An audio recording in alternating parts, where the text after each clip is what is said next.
How's it going, Jets fans? My name is Alex, and my co-host here, Ryan Moran. And today we're going to take a look at 5 players that have stood out for the Jets through 5 weeks. Now, this Jets team has had a little bit of a polarizing nature to it in some respects. Maybe some inconsistencies in run defense, or the quarterback position's obviously been in flux with Zach Wilson just coming back 2 weeks ago. But obviously, he has the starting job locked down, and it is finally starting that development. Hopefully, gets a little bit more active in the passing game and really relied on that running game last weekend. But ultimately, I think that this is about compounding success, and the Jets are in a good spot right now. A couple wins under their belt, filling the kind of the juices of winning and what that means for their foundation as they build up this team to hopefully becoming a playoff caliber squad. But there are 5 standout players that we want to discuss and really that have left an impact, or at least an impression in our perspectives. And I think you guys will agree, long-term solutions, most of these guys, a lot of them very young, which is definitely an exciting thing to consider, exciting variable for the Jets team that is looking to kind of build upon those draft picks. And ultimately, the draft has been a safe haven for the Jets. They've really walked away with some stellar talent, and they're developing them the right way, and they're seemingly becoming very adequate, if not above average players. So I'm excited to talk about that, Ryan, before we do so. How are you doing, my friend? I'm doing great, Alex. I think I love the point you said there just on the youth, the age of these players. I mean, within this top 5 alone, the most experienced Jet here is a 50-year player at 25 years old. So you said it, you're hoping for long-term solutions. And I think, you look at the Jets draft and 2 of the rookies we're going to highlight in this top 5 who I think are pretty self-explanatory to people. The Jets needed players from a landscape across the NFL that were elite, and they really hadn't had that for a while. You look like since Darrelle Revis, the 1 year they got from Brandon Marshall, the Jets really haven't had guys, let alone on their team, but across the entire NFL, who you would just look at and say that this guy is arguably the best at this position or one of them. And we'll start with 5 and 4. I mean, the 2 cornerbacks added this offseason, and DJ Reed at 5 and Sauce Gardner at 4.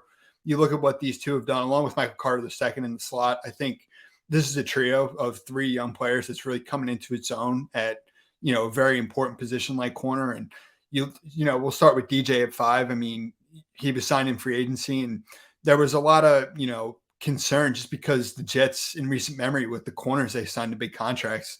You think of Tremaine Johnson was a very recent one. And I mean, DJ, as long as he's on the field, I think we can come to know who he is as just a reliable player, someone who can tackle out on the edge. He's very smart. He's quick. He's got a ton of length. His ball skills have jumped out to this point. I mean, he's been, even better than I think you could have asked for as a big ticket free agency signing, and really excited about what DJ's given. And then with Sauce on the other side, I mean, he's one of about 4 or 5 corners who has a pass breakup in every game so far this year. Got on the board with 2 big plays the other day, the safety and the interception that he recorded, his first pick of his career. And I think just the physical and athletic traits that this guy is gifted with have been on display. The quickness and the speed at someone of his size, I mean, is just incredible. And it's the, mindset, the tenacity that this guy plays with as much as anything that separates him and is going to take him a long way in this league. And I think DJ at 5, Sauce at 4, are 2 pretty easy ones here to start out. Oh yeah, definitely easy. A very interesting combination of players, right? One of them a little bit smaller, a little bit quicker, and then you have the other one in Sauce that's lanky and long and rangy. Any synonym you can come up with that expresses his pterodactyl-like range. And honestly, I love it. This is a very, very strong base of corners, because you could say, look, you know what? I want DJ Reed on Tyreek Hill, and I mean, if Devontae Parker was still with the Miami Dolphins, I'd say, I want Sauce on Devontae Parker. He's a bigger guy, a little bit more length to him. But that doesn't mean Sauce can't guard these smaller receivers. He definitely can. But DJ Reed, a little bit more quick, quick space agility and mobility in that facet. So I think that he definitely offers you a lot of value there. But, looking at DJ Reed's numbers up to this point in the season, he's given up only 88 total yards and an interception and a pass breakup. He hasn't given up really anything to opposing teams. The worst game he had was against Cincinnati. He gave up 26 yards on 2 receptions. I mean, look, they're not picking on him. They want to stay far away from him.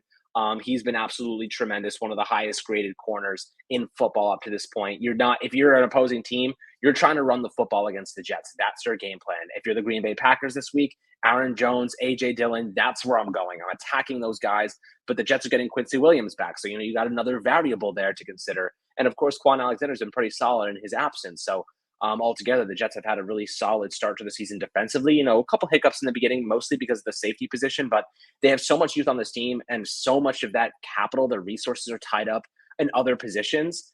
they can afford to go out and sign themselves a pretty good free safety in free agency, if not draft one next year. LaMarcus Joyner is definitely on the back end of his career, might retire after this season. We'll see what happens. But I think that's kind of the last piece to the puzzle for that Jets secondary. And then Sauce Gardner, on the other hand, giving up 127 yards, a touchdown against Cleveland, but I think it was more of a miscommunication. I think it was to Amari Cooper. I believe he was the one that got the football. So, definitely I'm not going to put that against him. He also has 4 pass breakups up to this point. Opposing teams have tried to target him against Pittsburgh. He had 7 targets, only gave up 2 receptions for 9 yards, one of the best graded corners of that week specifically.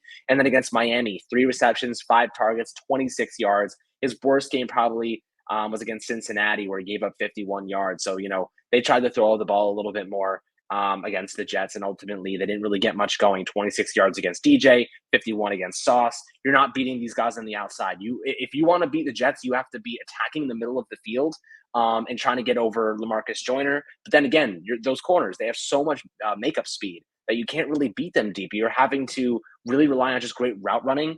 I kind of get the sense that the Jets, I don't really think they have many weaknesses. I think it's just run defense, to be quite honest with you. Opposing teams are only really moving the football because, of their rushing game. You look at Nick Chubb, 3 touchdowns against the Jets.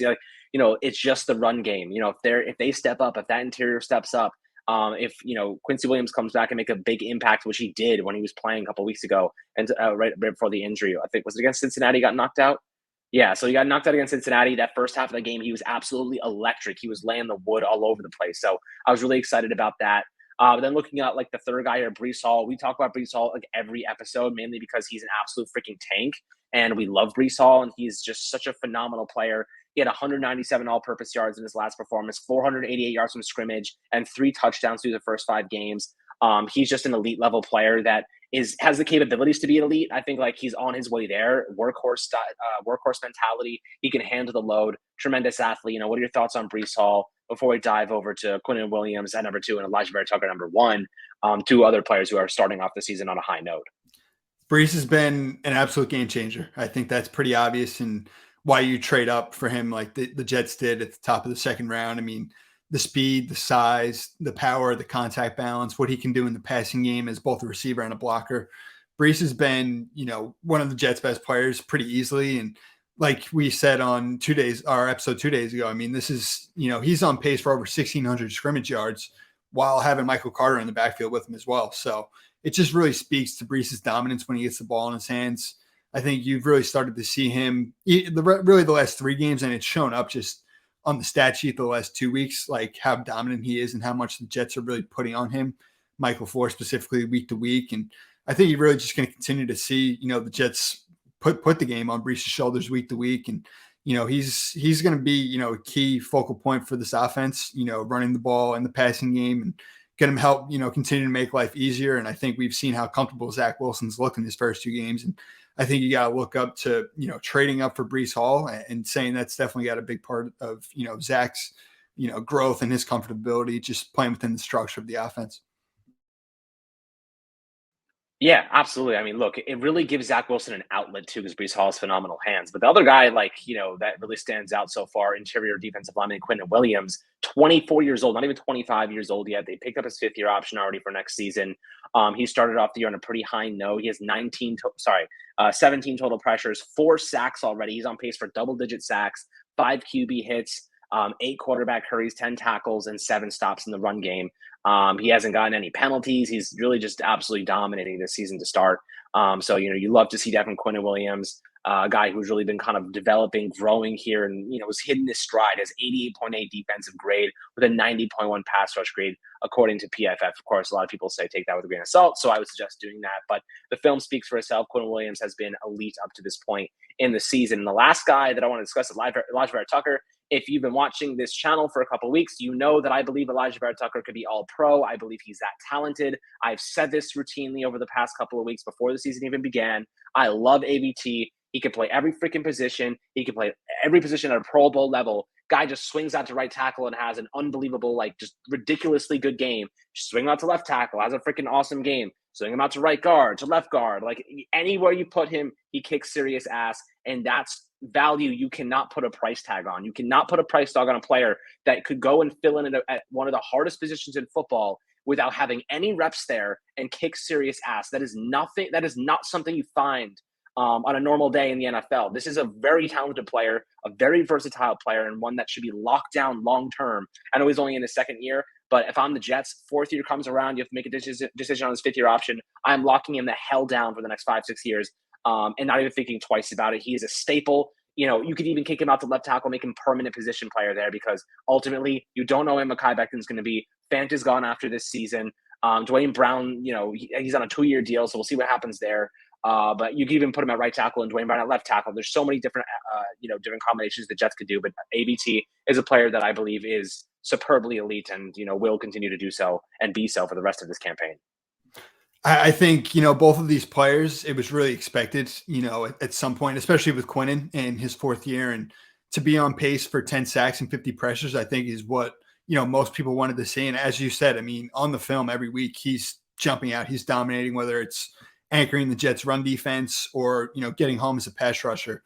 Quinnen has been, you could arguably say he's number one, but I think just with what you said there, ABT's versatility and what he's offered this team over the last 2 weeks, changing positions like he has and not even missing a beat. You don't even hear his name called on the broadcast, which is what you want from an offensive lineman. And what he does in the running game, not even allowing the pressure at right tackle in this game, last game Sunday. I think that's, ultimately what's got to give it to ABT, and knowing he's only still in his second year, played 21 games for the Jets and started at 4 different positions. I mean, it really speaks for itself. And it's a big part of the reason, once again, like I said, you trade up for Breece Hall, you trade up for Elijah Vera Tucker to have elite game changers on your offense who, at their respective position across the landscape of the league, are right up there at the top at that Pro Bowl, all pro type of level. And I think, really all 5 of these guys to this point have been as advertised for the Jets. And it's exciting for this fan base to really see elite talent and at premium positions. Absolutely. And guys, I'd love to hear perspectives on DJ Reed, Sauce Gardner, Quinn Williams, Breece Hall, and of course, AVT standout guys. Hopefully we can add Zach Wilson to this list in the coming weeks. And that would be the best case scenario. That's what we're hoping for. That's what we want to see. So we'll see how he performs this upcoming weekend. But I think the passing game, definitely, they want to get him more involved there and get him some more touchdowns, some more difficult throws, and really just ease him into this game. And that development, I think, will come pretty quickly. But I'm excited to see the development of this team in general, all the youth players, all the young guys kind of learning from the veterans as well. But we'd love to hear your perspectives as well in the YouTube comments. As always, make sure to like, subscribe, and we'll catch you guys on the next Fireside Jets episode.